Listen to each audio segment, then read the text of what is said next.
Albert Einstein का नाम कौन नहीं जानता। दुनिया के महान अपने समय के सबसे बड़े एवं प्रभावशाली वैज्ञानिकों में से एक अल्बर्ट आइंस्टीन का जन्म 14 मार्च 1879 में जर्मनी में हुआ था। अल्बर्ट आइंस्टीन एक भौतिक वैज्ञानिक थे। अल्बर्ट आइंस्टीन से जुड़ी कुछ रोचक एवं दिलचस्प बातें, वीडियो को लास्ट तक ज़रूर देखें।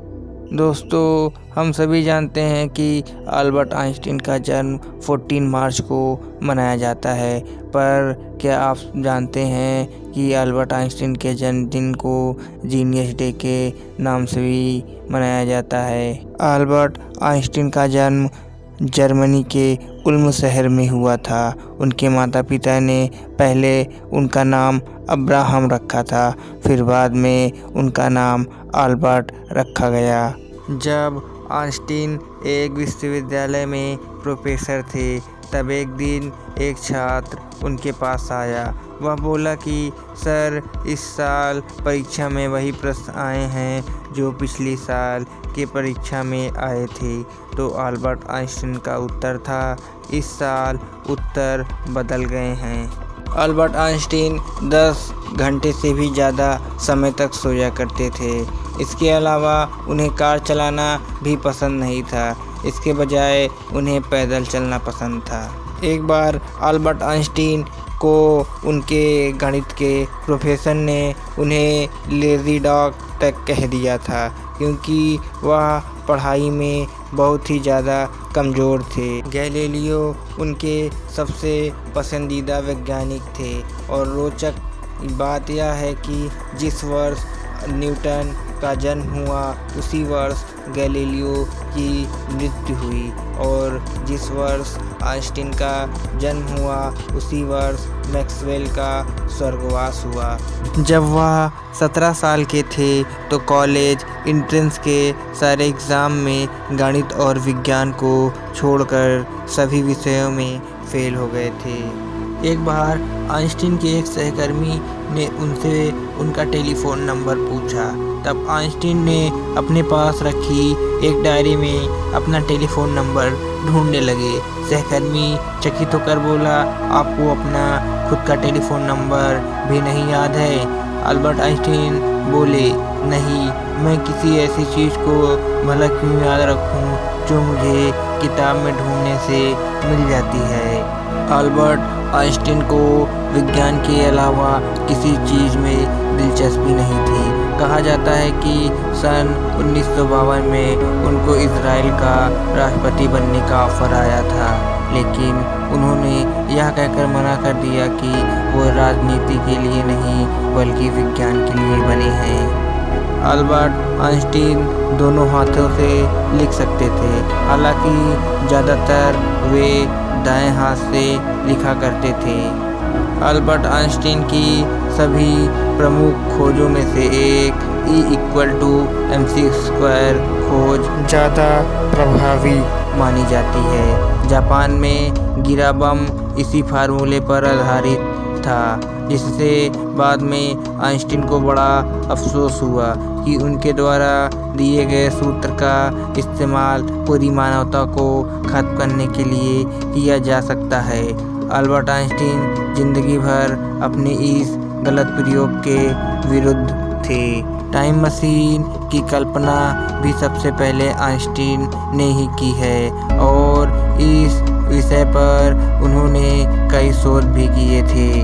अल्बर्ट आइंस्टीन ने केवल 16 वर्ष की उम्र में ही अपना पहला वैज्ञानिक शोध पत्र निकाला था, जिसका नाम उन्होंने रखा चुंबकीय क्षेत्र में रखे ईथर की अवस्था की जांच, on the investigation of the state of ether in a magnetic field. Albert Einstein कहते थे कि उनका दिमाग उनकी प्रयोगशाला थी और फाउंटेन पेन उनका उपकरण। जब लोग आइंस्टीन से उनकी प्रयोगशाला के बारे में पूछते थे तो वे केवल अपने सिर की ओर इशारा करके मुस्कुरा देते थे। एक वैज्ञानिक ने उनसे उनके सबसे प्रिय उपकरण के बारे में पूछा तो आइंस्टीन ने उसे अपना फाउंटेन पेन दिखाया। आइंस्टीन को नई भाषा सीखने में काफ़ी दिक्कत होती थी। तभी तो जर्मन ही केवल एकमात्र भाषा थी जिसे वह ठीक से बोल और समझ पाते थे। एक बार अल्बर्ट आइंस्टीन को उनके गणित के प्रोफेसर ने उन्हें लेज़ी डॉग तक कह दिया था, क्योंकि वह पढ़ाई में बहुत ही ज़्यादा कमज़ोर थे। दोस्तों, अल्बर्ट आइंस्टीन बड़ी बड़ी बातों को याद रख लेते थे, पर क्या आप जानते हैं, अक्सर वो छोटी छोटी बातों को भूल जाया करते थे। वो अक्सर तारीखें, फ़ोन नंबर और नाम भूल जाया करते थे। एक बार अल्बर्ट आइंस्टीन ट्रेन में सफ़र कर रहे थे। जब टिकट चेक करने वाला उनके पास आया तो वह अपनी टिकट दिखाने के लिए अपना हाथ जेब में डाले। जेब में टिकट ना मिल पाने पर उन्होंने अपना सूटकेस चेक किया। टिकट को ना पाकर वह टिकट को अपनी सीट के आसपास खोजने लगे। यह देखकर टिकट चेक करने वाले ने अल्बर्ट आइंस्टीन से कहा कि तुम्हारा टिकट गुम हो गया हो तो कोई बात नहीं, मैं तुम्हें अच्छी तरह से पहचानता हूँ। मुझे पूरा यकीन है कि आपने टिकट ज़रूर खरीदा होगा। टीटी जब बाकी लोगों का टिकट चेक कर रहा था और बाद में वापस आया तो उसने देखा कि अल्बर्ट आइंस्टीन अभी भी सीट के नीचे अपना टिकट ढूंढ रहे हैं। टीटी ने फिर से कहा कि आपको टिकट के लिए परेशान होने की ज़रूरत नहीं है, आपसे टिकट नहीं मांगा जाएगा। यह सुनकर अल्बर्ट आइंस्टीन ने कहा, वो तो ठीक है, पर टिकट बिना मुझे कैसे पता चलेगा कि मैं कहाँ जा रहा हूँ। अल्बर्ट आइंस्टीन को अपनी स्कूली शिक्षा व्यवस्था से बहुत घृणा थी। उनके विषय के कुछ शिक्षक उन्हें एक आदर्श छात्र मानते थे, जबकि कुछ अन्य विषयों के शिक्षक उन्हें एक मूर्ख छात्र समझा करते थे। अल्बर्ट आइंस्टीन को नोबेल प्राइज़ उनके थ्योरी ऑफ रिलेटिविटी खोज के लिए नहीं बल्कि फोटो इलेक्ट्रिक इफ़ेक्ट के लिए मिला था। अल्बर्ट आइंस्टीन लोगों को हमेशा प्रेरित रखने के लिए अपने ऑटोग्राफ दिया करते थे। वो अपनी कमाई दान में दिया करते थे। वो अपने सिग्नेचर के लिए $5 लेते थे और एक स्पीच के लिए $1000 लेते थे, और बाद में इन पैसे को वो चैरिटी में दान कर देते थे। आइंस्टीन के दिमाग में एक औसत इंसान के दिमाग में मौजूद सेल से कहीं ज़्यादा सेल थी। इसी वजह से वो इतने बुद्धिमान थे।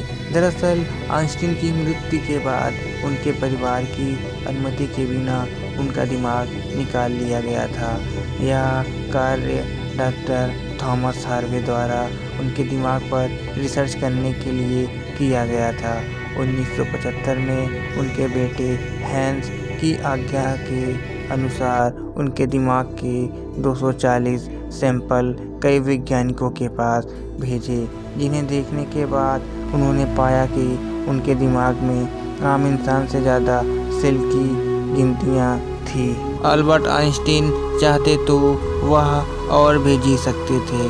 उनके अंतिम समय में डॉक्टर्स ने उनका ऑपरेशन करना चाहा, लेकिन उन्होंने यह कहकर मना कर दिया कि आर्टिफिशियल तरीके से जीने में कुछ मज़ा नहीं है। मुझे जितना जीना था मैंने जी लिया।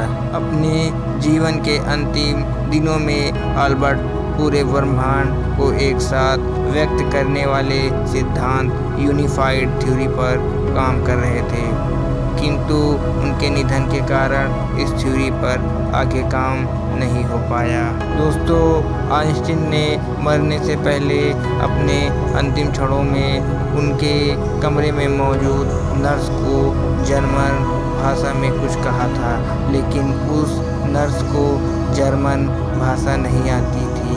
तो इसी के साथ आइंस्टीन के कहे गए अंतिम शब्द एक राज की तरह दफन हो गए। दोस्तों, आपको यह जानकारी कैसी लगी कमेंट बॉक्स में ज़रूर बताएं और चैनल को सब्सक्राइब कर दें ताकि आपको ऐसे नॉलेजेबल वीडियो मिलती रहें। Thank you for watching.